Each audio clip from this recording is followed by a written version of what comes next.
माता दी दोस्तों, आप सभी का स्वागत करती हूँ अपने यूट्यूब चैनल में। देखिए, इस वीडियो में आप सभी को ऋषि पंचमी की कहानी कहकर सुनाऊंगी।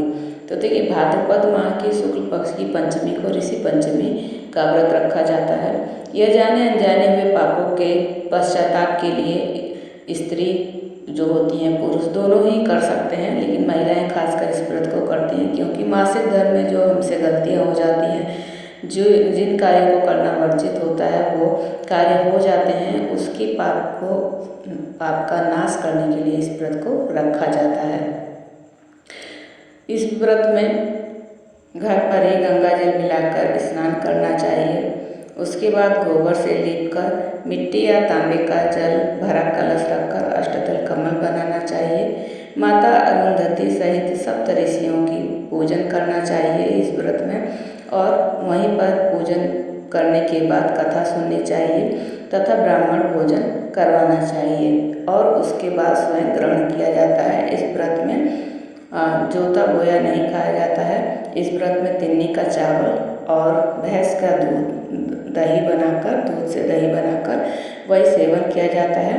जो बिना बोए होता है उसका सेवन आप कर सकते हैं, जैसे कहीं पर साग उग जाता है उसका भी सेवन आप कर सकते हैं। बाकी जोता बोया का कुछ भी नहीं खाया जाता है और दिन ढलने से पहले इसको खा लिया जाता है। इसकी पूजा दोपहर में की जाती है। अब चलिए आप सभी को कथा सुनाते हैं। सीतासुर नाम के एक राजा ने एक बार ब्रह्मा जी से पूछा, पितामह, सब व्रतों में श्रेष्ठ और तुरंत फलदायक व्रत कौन सा है? उन्होंने बताया कि ऋषि पंचमी का व्रत सब व्रतों में श्रेष्ठ और पापों का नाश करने वाला है। ब्रह्मा जी ने कहा, विदर्भ देश में एक उतंक नामक सदाचारी ब्राह्मण रहता था। उसकी पत्नी सुशीला बड़ी पतिव्रता थी। उसके एक पुत्र और एक पुत्री थी। उसकी पुत्री विवाह के पश्चात विधवा हो गई। दुखी ब्राह्मण दंपति कन्या सहित गंगा तट पर कुटिया बनाकर रहने लगे। उतंक को समाधि में ज्ञात हुआ कि उसकी पुत्री पूर्व जन्म में रजस्वला होने पर भी बर्तनों को छू लिया करती थी। इससे उसके शरीर में कीड़े पड़ गए हैं। धर्मशास्त्रों की मान्यता है कि रजस्वला स्त्री पहले दिन चांडालिनी, दूसरे दिन ब्रह्मघातिनी तथा तीसरे दिन धोबिन के समान अपवित्र मानी जाती है। वह चौथे दिन स्नान करके शुद्ध होती है।